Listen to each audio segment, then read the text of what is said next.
But you have goals and you need to start acting like it, or you think you're weak, you're broken, or you're just not disciplined enough. You're tired of hating what you see in the mirror. You have no confidence from trying and failing to lose weight fast over and over again. It all feels hopeless, but you know you can't stay like this. Now what? Now you learn the 3 biggest weight loss lessons it took me 5 months to learn in 10 minutes. I have lost 30 pounds out of my 100-pound weight loss journey, so I understand the dedication it takes. If you're not actually serious about long-term weight loss like me, this video might not be for you.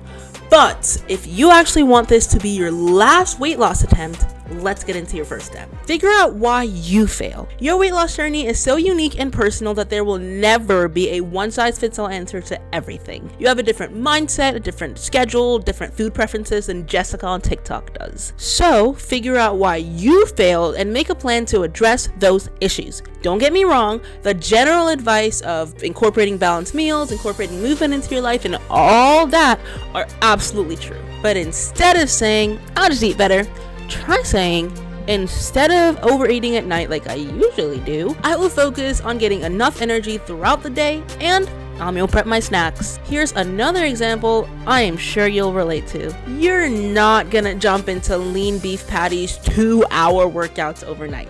So instead of lying to yourself and failing miserably like you have in the past, try incorporating regular 15-minute walks to start.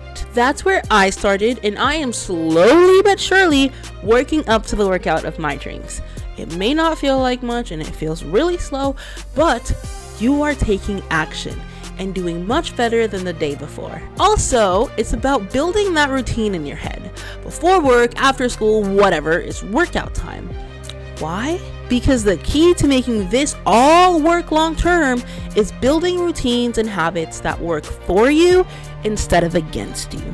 Which leads me to step 2. Create a habit removal and replacement plan. Easier said than done, I know. But why are habits so difficult to break even when we know logically that they're bad for us? Because habits are deeply ingrained patterns and rituals that we perform automatically without even thinking about it. Wake up, brush your teeth. Bored? Grab your phone. Sad? Get something sweet or salty. Habit change is so difficult because there are strong neural pathways in our brain that make these actions the default response to environmental or internal stressors. Quick patterns bring us comfort and allow our brains to focus on different things, but we can make your biology work for you instead of against you by creating new beneficial habits. Identify the habits that lead to undesirable results.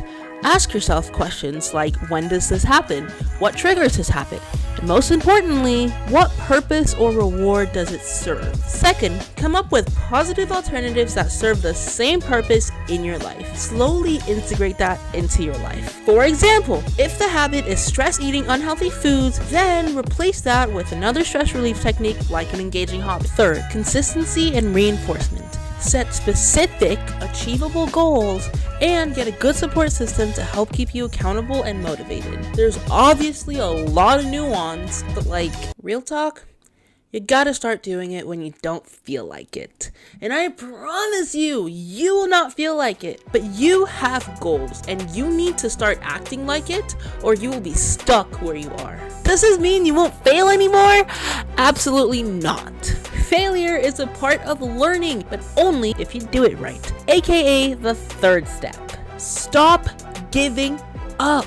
Listen to me, girl. You're not changing overnight. You can sustain your new habits for a couple weeks before you slip up and you fail again. I know I sound like an okay, but just stay with me for a bit. Just listen to me. We've established that long-term sustainable weight loss requires small habit changes that add up over time. But I don't have to tell you that old habits die so hard, and when we feel like we don't have the energy to make better choices, we tend to just go right back. It feels overwhelming, embarrassing, and a lot of times we tie that to our character. You think you're weak, you're broken, or you're just not disciplined enough. But I promise you, failure is normal. You're not weak, you're not broken, you're just a human being with a human brain. What's important is what you choose to do after failure.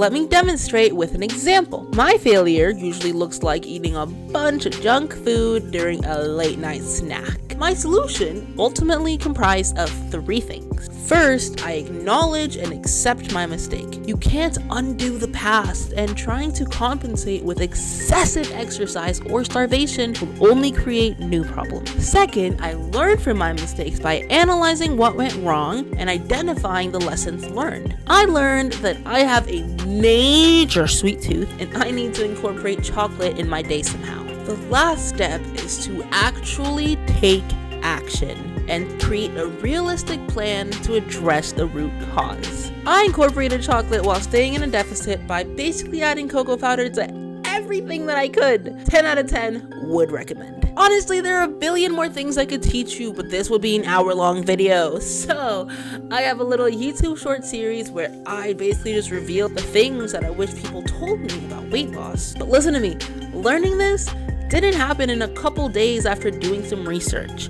The only way you can fully prepare for the disappointments and the heartache and the successes that come from weight loss is by actually starting. But you're not alone. There are countless people going through the same roller coaster, and talking about it with each other helps. I'm here to build a community of people that support and encourage each other to reach our goals. If you'd like to be a part of that, consider subscribing and let me know what you'd like to see next. Thank you so much for spending time with me today. I really appreciate you, and I'll see you in the next video.